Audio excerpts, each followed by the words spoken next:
नमस्कार दोस्तों, आप सभी का स्वागत है। दोस्तों, हमारा टारगेट है एसएससी सीजीएल का एग्ज़ाम और इससे रिलेटेड हम आपको लगातार वीडियो प्रोवाइड करा रहे हैं। तो ये लेक्चर नंबर है 15। अगर आपने पुराने वीडियो नहीं देखे हैं तो प्लीज़ आप प्लेलिस्ट को विजिट करके वहाँ से देख सकते हैं। तो ये स्टार्ट करते हैं। निम्न में से किस दिन हर साल विश्व साइकिल दिवस मनाया जाता है? तो विश्व साइकिल दिवस 3 जून को हर साल मनाया जाता है। करेक्ट आंसर हो जाएगा यहाँ पे डी, 3 जून।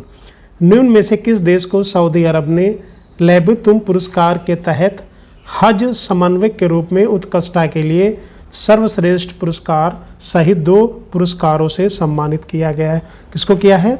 भारत को किया है। तो सऊदी अरब ने लेबुतुम पुरस्कार से, तो ये चीज़ इंपॉर्टेंट है। और यहाँ पे लिखा है सर्वश्रेष्ठ पुरस्कार सहित 2 पुरस्कारों से सम्मानित किया है, तो भारत को सम्मानित किया है। यहाँ पे करेक्ट आंसर हो जाएगा ए। इंपॉर्टेंट क्वेश्चन है, इसको ध्यान रखिएगा। आगे बढ़ते हैं। निम्न में से किस राज्य ने नीति आयोग की शिक्षा गुणवत्ता रिपोर्ट 2026 के अनुसार स्कूली शिक्षा में पहला स्थान प्राप्त किया है? हमने पहले भी बोला है कि अगर पहला आ जाए तो फिर वो क्वेश्चन इंपॉर्टेंट हो जाता है, जिससे सबसे छोटा सबसे बड़ा, ठीक है, पहला पहली, तो 3 का आंसर हो जाएगा आपका ए, पंजाब।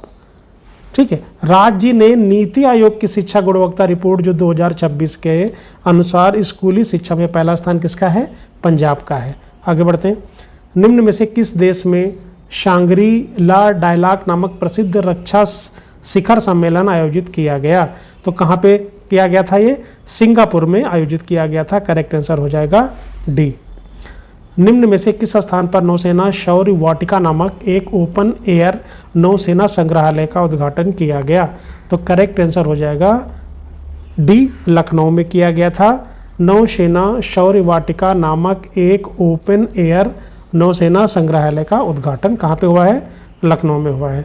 निम्न में से किस राज्य में 39वें राष्ट्रीय खेल, वेरी इंपॉर्टेंट, 39वें राष्ट्रीय खेल 2027 का आयोजन किया जाएगा?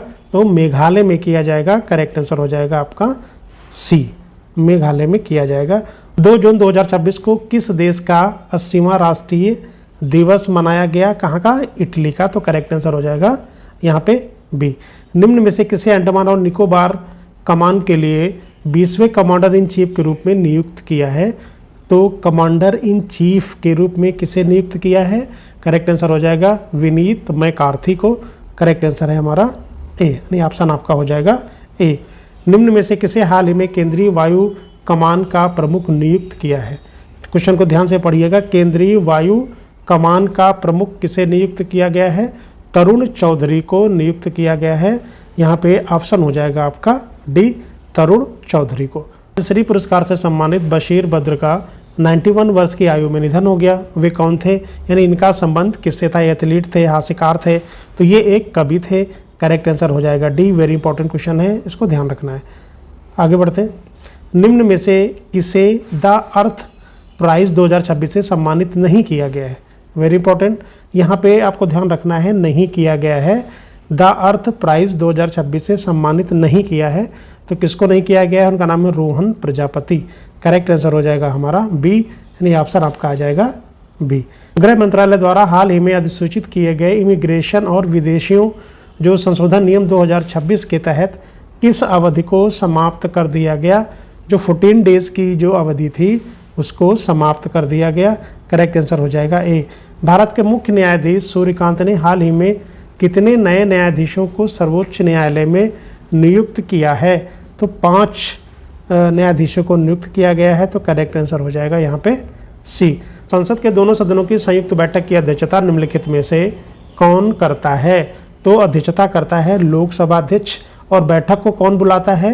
राष्ट्रपति के द्वारा बैठक बुलाई जाती है। तो ये दोनों चीज़ें याद रखनी है। बैठक जो है वो राष्ट्रपति के द्वारा बुलाई जाती है और अध्यक्षता लोकसभा अध्यक्ष करता है। तो संविधान के अनुच्छेद 108 के तहत किसी साधारण विधेयक पर दोनों सदनों में गतिरोध होने पर राष्ट्रपति संयुक्त बैठक बुलाते हैं। तो इसका वर्णन हो गया अनुच्छेद 108 में। आगे भी देख लेते हैं कि इस बैठक की अध्यक्षता अनुच्छेद 118(4) के तहत अनिवार्य रूप से लोकसभा अध्यक्ष के द्वारा की जाती है।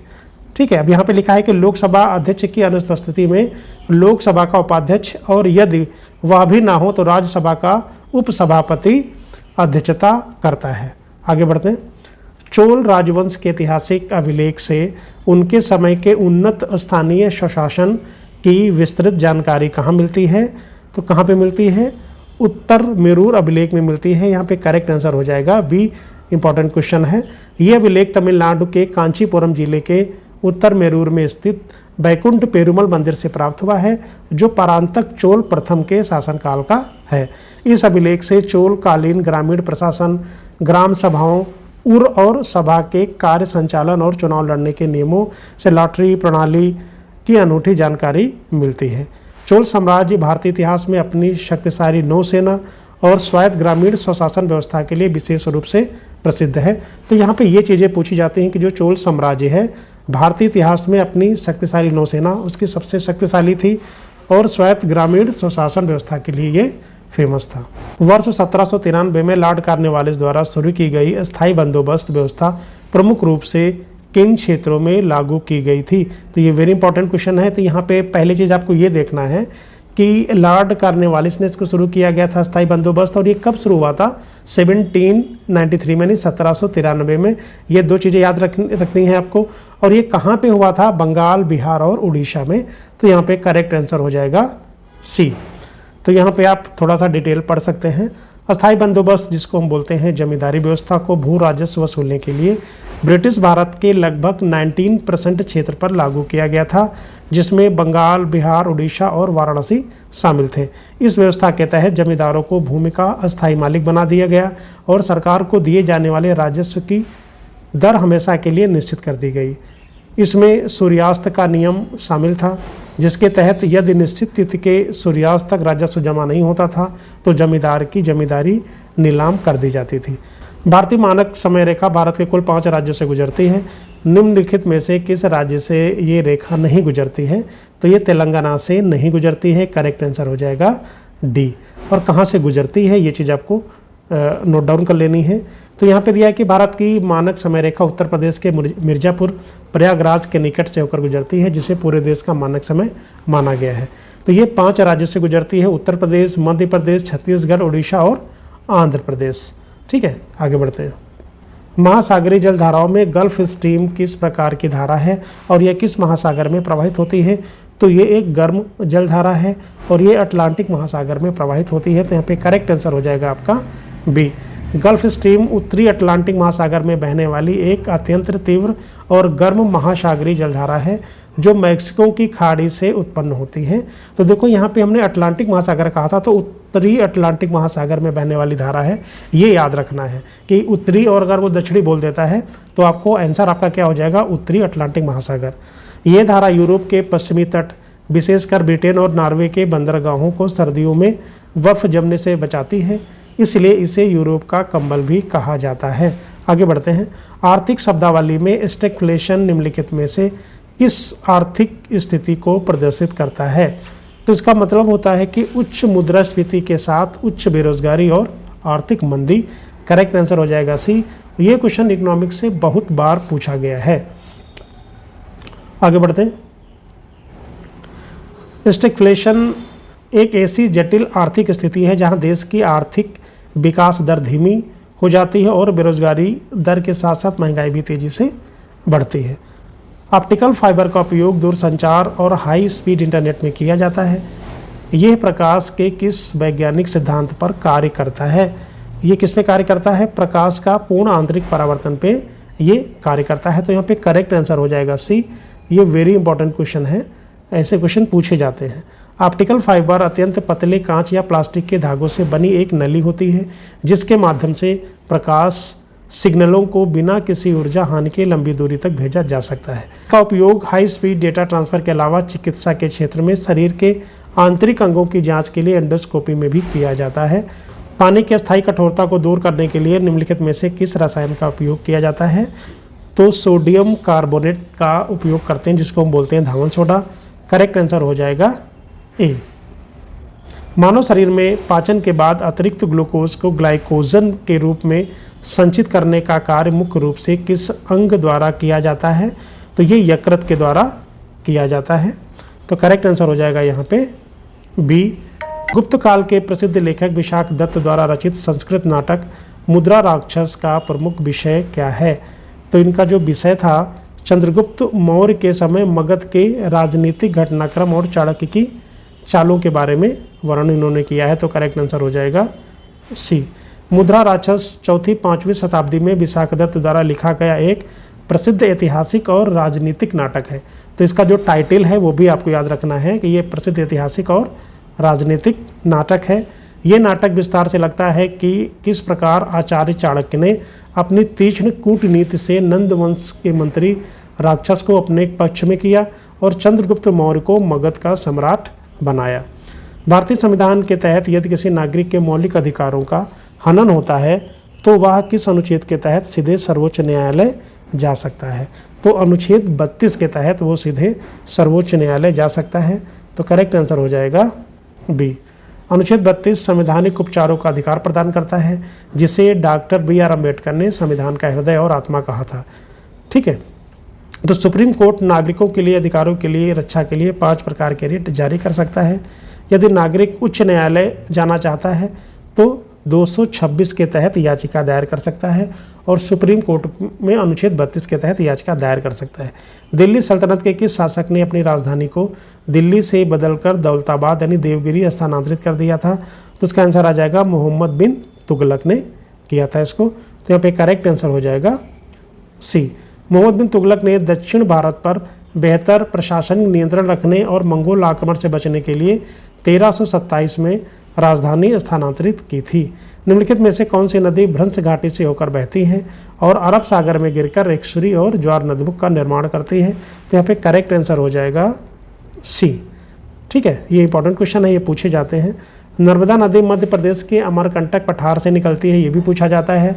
और उत्तर में विंध्याचल तथा दक्षिण में सतपुड़ा पहाड़ियों के बीच बनी भ्रंश घाटी में पश्चिम की ओर बहती है।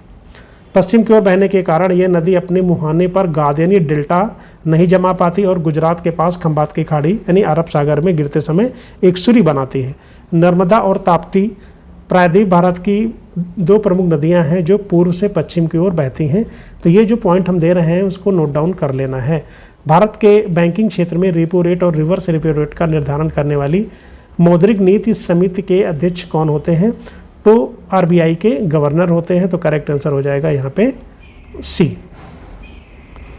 किसी चालक के सिरों के बीच विभवांतर और उसमें प्रवाहित होने वाली विद्युत धारा जिसको हम करंट बोलते हैं के संबंध को बताने वाले ओम के नियम के अनुसार निम्नलिखित में से क्या स्थिर होना चाहिए? केवल चालक का आयतन, चालक का तापमान, विद्युत धारा का मान और चुंबकीय क्षेत्र की तीव्रता। तो यहाँ पे आंसर आ जाएगा बी, चालक का तापमान और भौतिक अवस्था। तो करेक्ट आंसर हो जाएगा यहाँ पे बी। आगे बढ़ते हैं। आधुनिक आवर्त सारणी के संबंध में निम्नलिखित में से कौन सा कथन असत्य है? तो कौन सा कथन असत्य है? इसमें कुल 18 ऊर्ध्वाधर स्तंभ हैं जिसे समूह कहा जाता है, तो ये सही है। इसमें कुल 7 क्षैतिज पंक्तियां हैं जिन्हें आवर्त यानी पीरियड कहा जाता है, ये भी सही है। तत्वों को उनके बढ़ते परमाणु द्रव्यमान के क्रम में व्यवस्थित किया गया है, ये गलत है। ये हेनरी मोजले के आवर्त नियम पर आधारित है, ये भी सही है। तो ये चीज़ आपको ध्यान रखना है, क्वेश्चन थोड़ा सा कठिन हो गया है। आधुनिक आवर्त सारणी में तत्वों को उनके बढ़ते परमाणु क्रमांक यानी प्रोटॉन की संख्या के आधार पर व्यवस्थित किया गया है, ना कि परमाणु द्रव्यमान के आधार पर। तो इसको कैसे व्यवस्थित किया गया है? परमाणु क्रमांक के आधार पर व्यवस्थित किया गया है। भारतीय संविधान की 11वीं अनुसूची जिसे 73वें संविधान संशोधन द्वारा जोड़ा गया था, में पंचायतों के कार्य संचालन के लिए कितने विषयों को शामिल किया गया है? तो 29 विषय को शामिल किया गया है। तो यहाँ पे दिया गया है कि 73वें संविधान संशोधन अधिनियम कब हुआ था? 1992 में हुआ था, के द्वारा संविधान में 11वीं अनुसूची जोड़ी गई जो पंचायती राज से संबंधित है।